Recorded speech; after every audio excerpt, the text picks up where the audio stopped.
Money Vikings, welcome. I wanted to do a interesting, fun one for you today, and I'm sharing my screen with all my little pictures and notes and stuff just because it's good. That's what I want to do. I want to do a series about Generation X, which I'm one of the maybe on the younger side of that, but anyway, well in Generation X, and I identify with Generation X.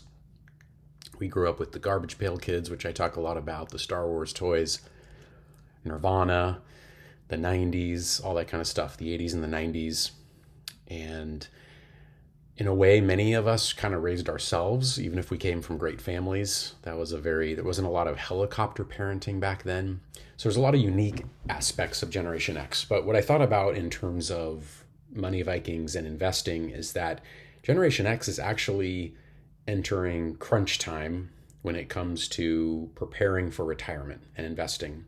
That's because this generation is, generational ranges are what they are. Everything is just, you have to talk about it that way. But from the ages of about 43 to 58. So the oldest members are actually pretty close to retirement, which is kind of weird for a lot of us, and it's strange. We're like, how'd that happen? Where did the last 20 years go? But, if members of this generation are in their mid to late 50s, they may be shooting for early retirement, and that'd be like now, or for the more traditional retirement of 65 or so, or some of them are probably planning on always working. There's a lot of interesting stressors that this generation is going through. First of all, the 40s and the 50s are prime time for stressors in life. Every stage has stresses, so I don't want to discount anything that anyone's going through. We all have certain stresses at different periods in our life, and they're just different.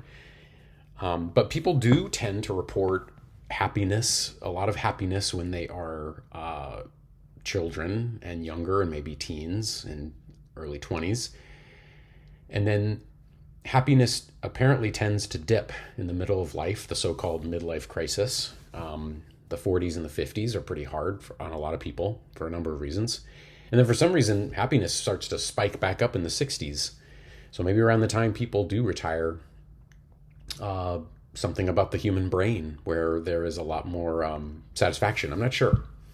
So it's a unique situation. And so those of us in our 40s and 50s need to, I think about it and navigate it effectively. But so let's look at what Generation X is, and then I'm going to talk about the ways that we can prepare now that it's crunch time for being financially fit. So it's about 65 million people. It says it's 34% of the workforce.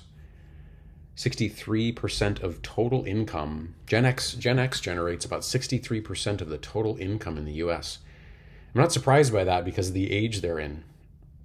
They're at the peak earning years that they'll probably ever make.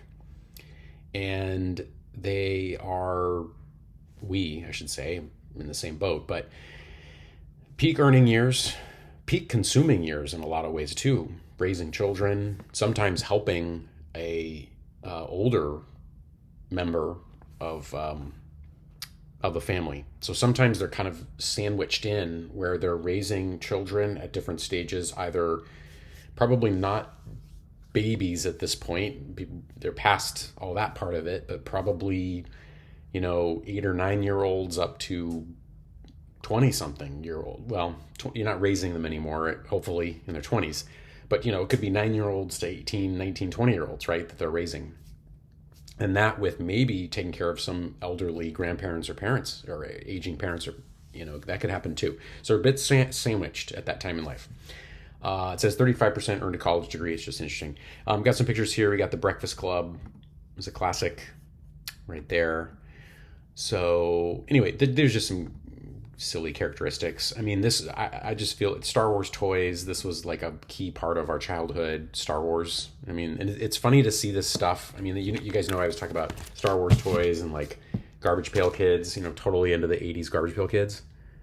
And it's just such great nostalgia, but it's amazing that it's so valuable and popular now. I think I get such a kick out of stuff that we just trashed Well, there's the Transformers, came out of the 80s, 90s. So a lot of this was stuff we just trashed, and it became valuable, which is so funny. And the other day I was actually even reading an article about different asset classes to think about having. I don't know if it was for a recession or for just in general. One of them was collectibles, which was kind of music to my ears because you guys know I like the collectible stuff that I talk about, Money Vikings. But anyway, so Star Wars toys was a big, big part of. There's a Facebook page. Okay, so vintage Star Wars toys, kind of cool. So I'll close that out. Anyway, just sharing different things that was from our generation. Nirvana was a big part. I see teenagers wearing Nirvana shirts now again, so it's kind of funny. I think it's so cool, actually. I think it's cool. I think it's great. But that's just normal. That's what happens, right?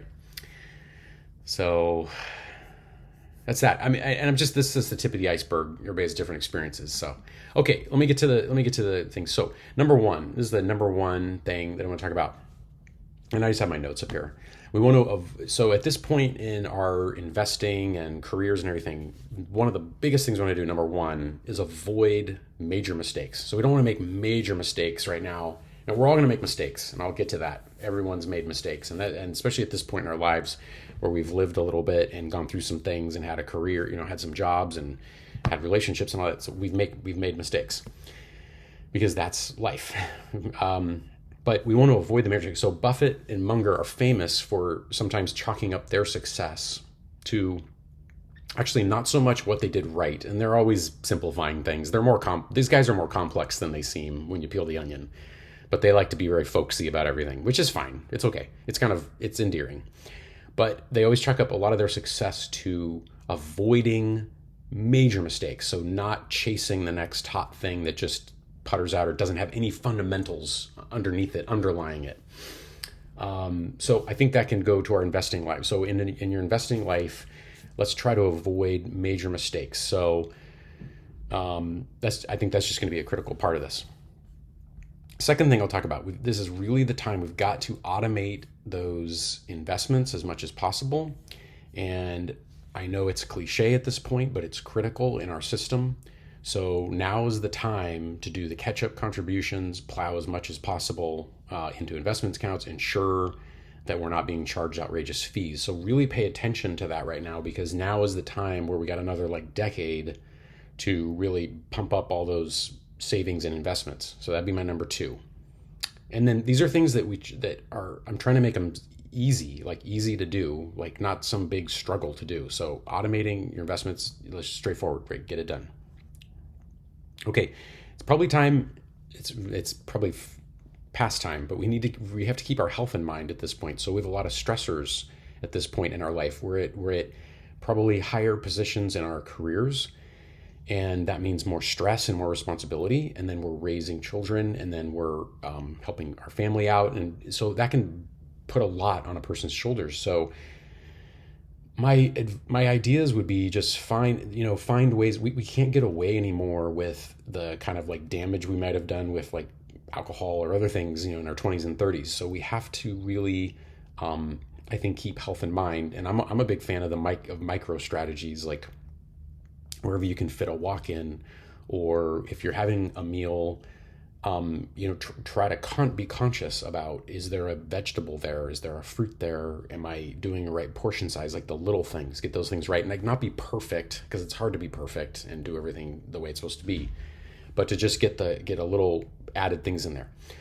But health is really critical, because this is probably the age where this stuff can kind of catch up to us. And then we want to be healthy when we are later on, when we are entering the 60s and our 70s. We want to have some foundation of health and some good habits developed. So that'd be my third one. Fourth, okay, think about ways to diversify income. I know you guys probably love that I'm doing this with a Nirvana. Got Nirvana in the background, but anyway, that's okay. We could do Garbage Pail Kids too. It's really serious. I don't take myself that seriously, so this is kind of appropriate. So anyway, fourth one is diversify income. So now is the time to look for ways to create different income streams. And I would say go to truewealth.moneyvikings.com. We do a lot of that.